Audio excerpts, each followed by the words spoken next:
Good morning and नमस्कार दोस्तों, स्वागत है आप सभी का आपके अपने YouTube channel GK search engine पर। तो दोस्तों आज है 15 मई और 15 मई से रिलेटेड राजस्थान करंट अफेयर्स के जितने भी इम्पोर्टेंट क्वेश्चन हैं उन सभी को हम इस वीडियो में डिस्कस करने वाले हैं। तो पूरा वीडियो बहुत ध्यान से देखना और वीडियो के एंड में मैं आपसे क्वेश्चन भी पूछूंगा जिसका आंसर आप सभी को कमेंट बॉक्स में देना है। कल के वीडियो में मैंने आपसे क्वेश्चन पूछा था जो था राजस्थान सरकार को स्कूलों में शिक्षा के माध्यम से स्कूलों में जो राजस्थानी भाषा को मान्यता देने और बढ़ावा देने के लिए एक व्यापक नीति बनाने के निर्देश किसने जारी किए। तो सुप्रीम कोर्ट के द्वारा निर्देश जारी किए गए हैं। बी ऑप्शन यहाँ पर बिल्कुल सही था। जिन दोस्तों ने बी ऑप्शन कमेंट बॉक्स में सही जवाब दिया था उनको हार्दिक शुभकामनाएं। तो सुप्रीम कोर्ट ने 13 मई को राजस्थान सरकार को स्कूलों में शिक्षा के माध्यम से राजस्थानी को मान्यता देने और बढ़ावा देने के लिए एक व्यापक नीति बनाए जाने का निर्देश जारी किया है। जस्टिस विक्रम नाथ और जस्टिस संदीप मेहता की बेंच ने राज्य सरकार को राजस्थानी को एक स्थानीय और क्षेत्रीय भाषा के रूप में उचित दर्जा दिलाने की दिशा में काम करने, धीरे धीरे स्कूलों में शिक्षा के माध्यम से जो शुरू करने के निर्देश जारी किए हैं। कोर्ट के मुताबिक राजस्थान सरकार शैक्षणिक उद्देश्यों के लिए राजस्थानी भाषा को एक स्थानीय और क्षेत्रीय भाषा के रूप में मान्यता देने और उचित दर्जा देने के लिए आवश्यक कदम उठाएगी। तो चलिए शुरू करते हैं, लेकिन उससे पहले कल के क्वेश्चन के रिवीजन कर लेते हैं। तो कल के 5 महत्वपूर्ण क्वेश्चन थे। 13 मई को राजस्थान और हरियाणा के बीच यमुना पाइपलाइन परियोजना के लिए क्रियान्वयन पर सहमति बनी है। सहकारिता के क्षेत्र में विश्व की वृहद अन्न भंडारण योजना के प्रभावी क्रियान्वयन में राजस्थान देश में पहले स्थान पे है। इसके अलावा राजस्थान सरकार ने एक जिला एक उत्पाद नीति ODOP के तहत 5 जिलों में स्थापित होने वाली परियोजनाओं को स्वीकृति प्रदान की है। फिर है प्रधानमंत्री ग्राम सड़क योजना के सर्वाधिक सड़क लंबाई पूर्ण करने की श्रेणी में राजस्थान है वो दूसरे स्थान पे है। रामदेवरा और सम स्थित ब्रीडिंग सेंटर में 2 नए गोडावण के चूजों का जन्म हुआ है। इसी के साथ ही गोडावण की कुल संख्या 86 हो गई है। तो चलिए शुरू करते हैं आज के राजस्थान करंट अफेयर्स। पहला क्वेश्चन है, निम्नलिखित कथनों पर विचार कीजिए। 2 कथन आपके सामने हैं। पहला है कि राजस्थान के अलवर जिले के कोटका सिम में maintenance, repair and overhaul factory स्थापित होगी, जो बिल्कुल सही है। यहाँ इससे जो विमानन सेक्टर की गतिविधियों को बड़ा बढ़ावा मिलने की उम्मीद है, तो यह भी बिल्कुल सही है। दोनों कथन सही दिए गए हैं। ए ऑप्शन यहाँ पर बिल्कुल सही हो जाएगा। आइए जानते हैं इम्पोर्टेंट फैक्ट्स।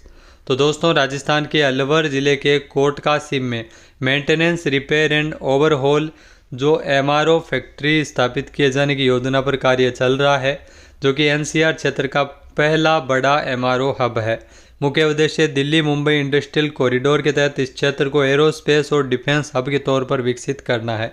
इस प्रस्तावित हब के बनने के बाद दिल्ली, जेवर और जयपुर एयरपोर्ट से जुड़े विमानों की मरम्मत, तकनीकी जांच और मेंटेनेंस का काम यहीं से किया जा सकेगा। इससे विमानन सेक्टर की गतिविधियों को बढ़ावा मिलने की उम्मीद है। नेक्स्ट है, निम्नलिखित कथनों पर विचार कीजिए। 2 कथन आपके सामने दिए गए हैं। पहला है कि राजस्थान में प्रतिष्ठित ब्रह्मगुप्त पुरस्कार शुरू किए जाने की घोषणा की गई है, जो बिल्कुल सही है। फिर है कि इस पुरस्कार का नाम 7वीं शताब्दी के महान भारतीय गणितज्ञ और खगोल शास्त्री ब्रह्मगुप्त के नाम पर रखा गया है, तो यह भी बिल्कुल सही है। कथन 1 व 2 दोनों ही यहाँ पे सत्य दिए गए हैं। ए ऑप्शन यहाँ पर बिल्कुल सही हो जाएगा। आइए जानते हैं इम्पोर्टेंट फैक्ट्स। तो दोस्तों राजस्थान के जो मुख्यमंत्री है भजन लाल शर्मा, इन्होंने 11 मई को राष्ट्रीय प्रौद्योगिकी दिवस के अवसर पर प्रतिष्ठित ब्रह्मगुप्त पुरस्कार शुरू किए जाने की घोषणा की है।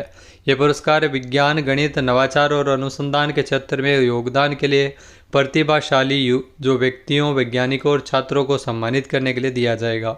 साथ ही जयपुर के कोचिंग हब में इनोवेशन सेंटर स्थापित किए जाने की भी घोषणा की है। इस पुरस्कार का नाम 7वीं शताब्दी के महान भारतीय गणितज्ञ और खगोल शास्त्री ब्रह्मगुप्त के नाम पर रखा गया है। अगला क्वेश्चन है, मेहरानगढ़ म्यूजियम ट्रस्ट मारवाड़ जोधपुर की ओर से किसे सर्वोच्च राव सिंहा सम्मान मारवाड़ रत्न से सम्मानित किया गया है। तो यह पुरस्कार डॉक्टर ML जाट को मिला है, जो आप तस्वीर में देख सकते हैं। सी ऑप्शन यहाँ पर बिल्कुल सही हो जाएगा। आइए जानते हैं इम्पोर्टेंट फैक्ट्स।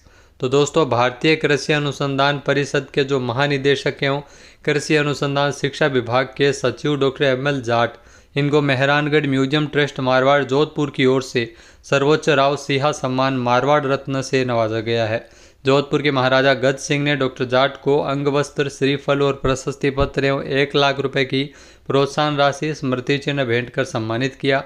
ये सम्मान कृषि अनुसंधान, जलवायु अनुकूल खेती, मरुस्थलीकरण, कृषि नवाचार और राष्ट्रीय खाद्य सुरक्षा में उनके योगदान के लिए प्रदान किया गया है। राव सिंहा सम्मान मारवाड़ के जो संस्थापक है राव सिंहा जी के नाम पर दिए जाने वाला सर्वोच्च नागरिक पुरस्कार है।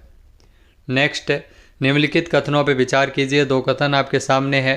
पहला है कि पीएम जनमन योजना में राजस्थान के 12 जिले के शाहबाद और किशनगंज ब्लॉक भी इसमें शामिल है, जो बिल्कुल सही है।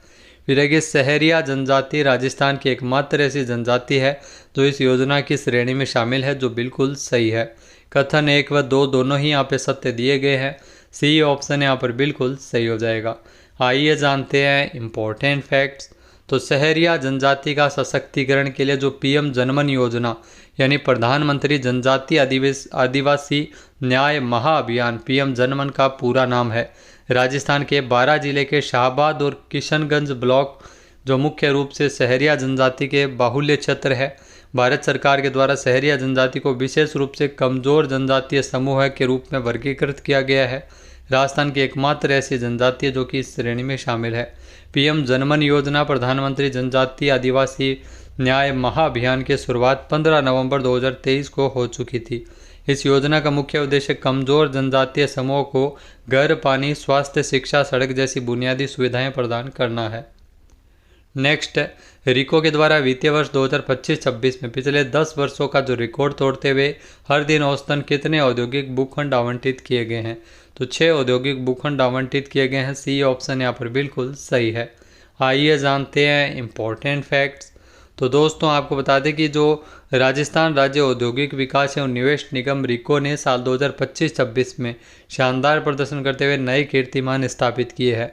आंकड़ों के मुताबिक 2025-26 में सर्वाधिक 21 नए औद्योगिक क्षेत्र विकसित किए गए हैं, जो पिछले वर्षों की तुलना में सर्वाधिक है। पिछले 10 वर्षों का आकलन किया जाए तो वित्त वर्ष 2025-26 में रिको के द्वारा सर्वाधिक हर दिन औसतन 6 भूखंड आवंटित किए गए हैं।